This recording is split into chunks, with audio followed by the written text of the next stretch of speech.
What's going on, guys? Welcome to the channel. I am Engine Informant. In today's video, I'm going to show you how to diagnose and potentially fix your broken climate control in your Grand Cherokee WK2. Fairly cheap and I would say fairly easy. Stick around.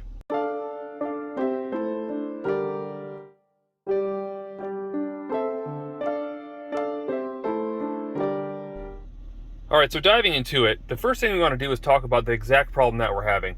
If you guys are having a system issue with your AC and you guys aren't having any cold air blowouts, lukewarm throughout your entire car, more than likely you have an AC problem that is pointing towards more so either a leak in your system, but bad compressor or something of that nature. In this particular video, what we're going to be going over is if, let's say for example, your driver's side is set to low. Let's say the whole system is set to low. The driver's side is blowing out lukewarm air, but the passenger is blowing out that nice cool air, so is the rear. That would tell you that something is probably going on with your blend door system inside your HVAC system. Now, it could be vice versa as well. It could be blowing cold out the driver's side and blowing warm out the passenger side, so it could be either side. And you'll be able to tell that basically when you adjust your temperature knobs, nothing changes. It doesn't get warmer, it does not get colder.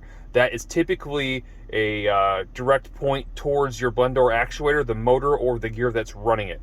Now, in this video, I'm going to show you exactly how to diagnose that, how to go about finding that problem and figuring out which side's bad, and how to replace that. Alright, so the first step is getting your car running at its normal operating temperature. You want to let it start up and maybe run for 10 or 15 minutes so it can get to its full potential. That way you know it can blow hot air and it can blow AC if it need be. Next step is going to be cranking it up. Once it's warmed up, you want to make sure obviously that the AC is turned on like so. I'm going to go ahead and crank everything up and you'll see that I have what's supposed to be hot air coming out of here and cold air out of here. Now initially you're probably going to set it low to low because you want to see which side is failing. Now I know my driver's side's failing because I can set it to high, to low, no matter what, and no matter what it does, it blows out lukewarm air. So AC works perfect and the heat on the passenger side as well as the rear. This tells me that essentially the main problem is going to be within the blend door system on the driver's side. Now I will show you how to access both sides, so don't worry about that. If you have a problem with your passenger side, we'll show you exactly how to get to that side as well. The procedure is the same procedure as far as removal and repair. So let's get into it and start taking off some panels. Alright, so I went ahead and shut off the car. We don't need it running while we're starting to remove panels. I moved the driver's side seat all the way back so I have full access to the panels I need to get to. And these are the panels I need to get to here. So what you want to do is you want to grab this here, you want to pull it out like so. You want to pop your center console up. Flip this open, pop the center console up like so. You'll see that there. We're going to continue to work this piece out here. It's going to be hard with one hand, but I'm going to pop this out. We'll get this panel out here and we'll have access to what we need to get to. And so that panel's out, and just to show you exactly how those clips come out, they all pull straight out like this. So it's kind of a pain to get to the seat part right here because it's kind of in the way, but you guys can get it. Just pop it out with your fingers and pull it forward and out. So that's out. Next move is going to be moving this. I believe it is some 7mm bolts that we have to pop out and release. So let me go ahead and get a wrench, get that out. All right, and so moving forward, essentially you have to take off your dash bezel that goes around your radio, the lower panel here, and I believe this piece here to get all the bolts that hold this piece out. So we're going to go ahead and take out the radio bezel. It's pretty simple. Go ahead and crack open your glove box. Get your fingers underneath here. You're going to simply pop this out and pry it all the way around the edges, being careful you don't break it. This whole thing should pry out, and I believe there is one wire harness that connects some of these buttons right here. So we'll unplug that and get that out of the way. Alright, so there is the dash pulled back, and you'll see the wire harness is connected. Now we don't want to necessarily disconnect the wiring. You can if you want temporarily, but you're going to have to hook it back up when we go to test this thing. So for me, I just kind of push it out of the way. We'll have this little panel right here that this basically pops out, and we'll pry it off around our stop-start switch. There goes that. Once I get this thing out, we should have access to some of the bolts on the inside that we need here. Alright, and moving forward, we have one more bolt that needs to be removed to get our trim piece out for our key. We'll do that by simply popping this piece out of the way. You'll see that the bolt is right there. All this should unclip by pulling it straight back. You can kind of see the clips there. We're going to take our 7mm, we're going to pull that out right there, and we're going to continue forward. Alright, so with that screw out, you can see we have the trim piece here that will pull right out and get out of the way. Now looking down into it, you can see that there's another 7mm bolt right there that's going to hold us on. We're going to go ahead and pull the rest of our lower panel here out, just like so, to access the rest of the bolts that we need to get this thing out. Alright, and after that little bolt is removed, all you need to do is go ahead and put your parking brake on, bring your gear shifter all the way to drive, move the panel here out of the way, and you're going to pull this thing straight back to basically detach it, and now we have access to where we need to get. Let's take a look at it. Next, I'm going to take out the lower kick panel. There's just a couple 7mm bolts here, and the rest of this should pull right down and out of our way. All right, now that those bolts are out, we have a couple more panels to get out to get this one out.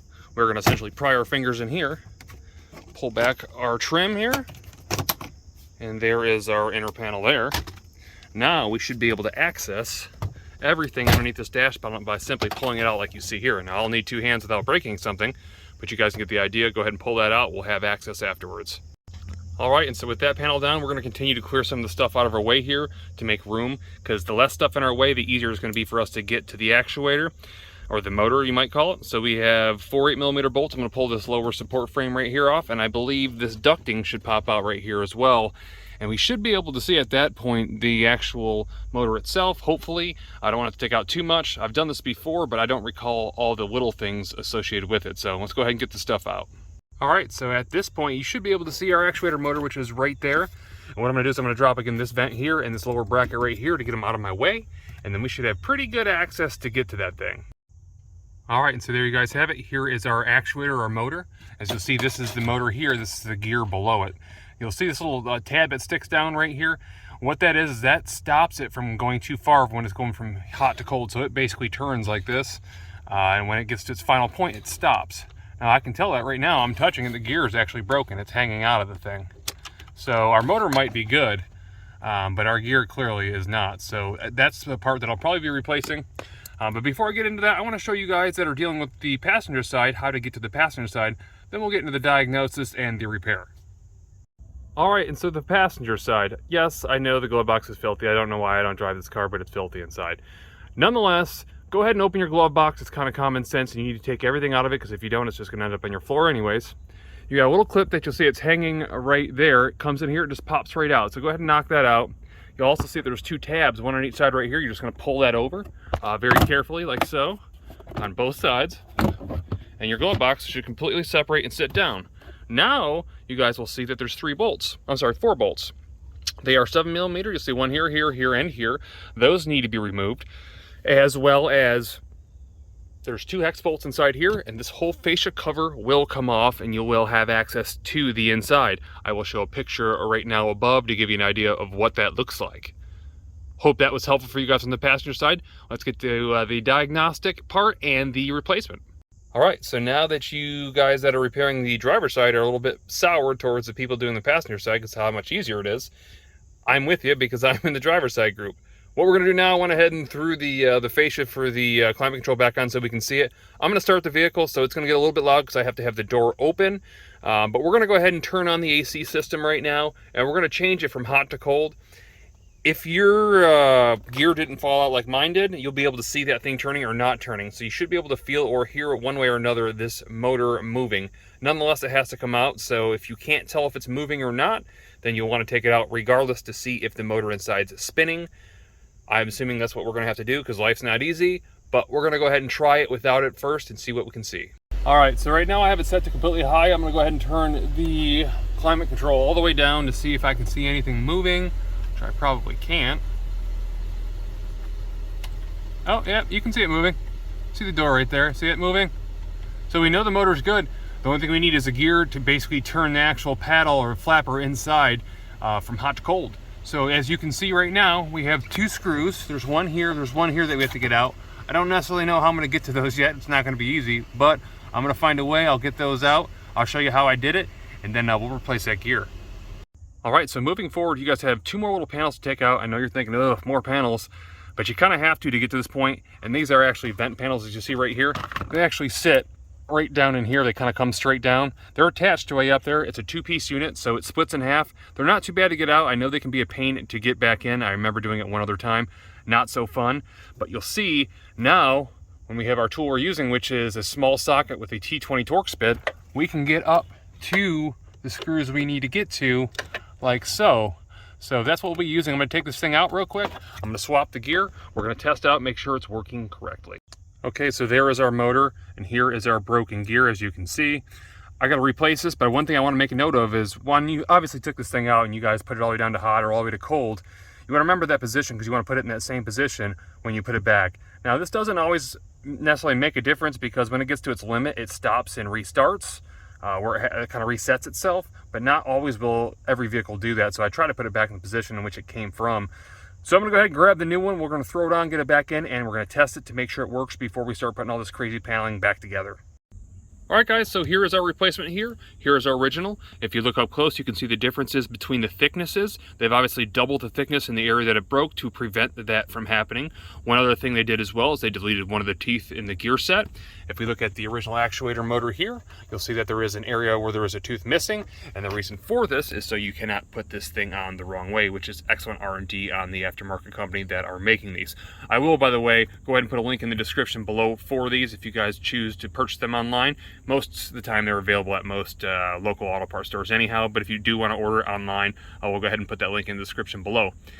Nonetheless, it's time to throw this thing on real quick. We're going to test it to make sure that it works, and if it does, we're going to put all this paneling back together.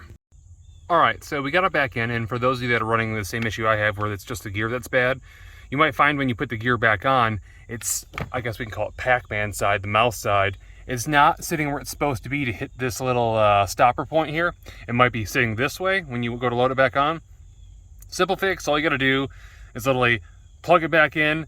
Don't put it in yet, plug it back in, turn the car on. You're gonna see this thing's just gonna keep circling, trying to find its stopping point. It doesn't know any better until it's told to stop by this little stopper right here.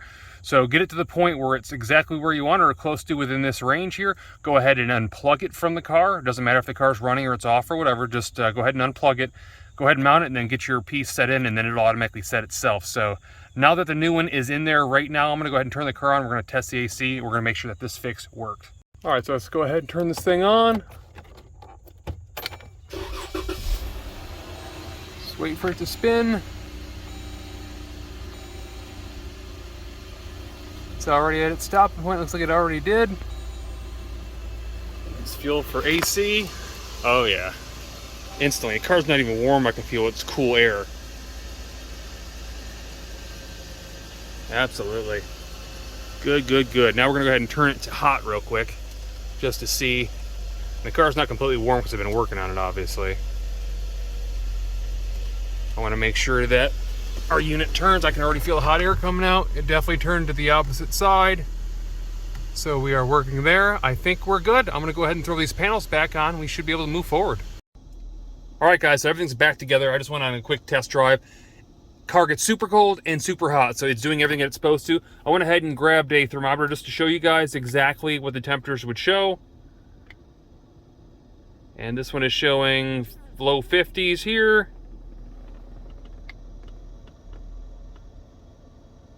High 40s, and again, this isn't the most accurate thing, but the fact is it's showing you that they are pretty much the same from side to side. So everything worked on it.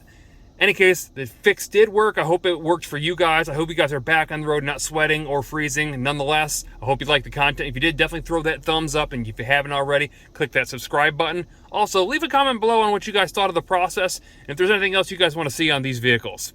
See you on the next one.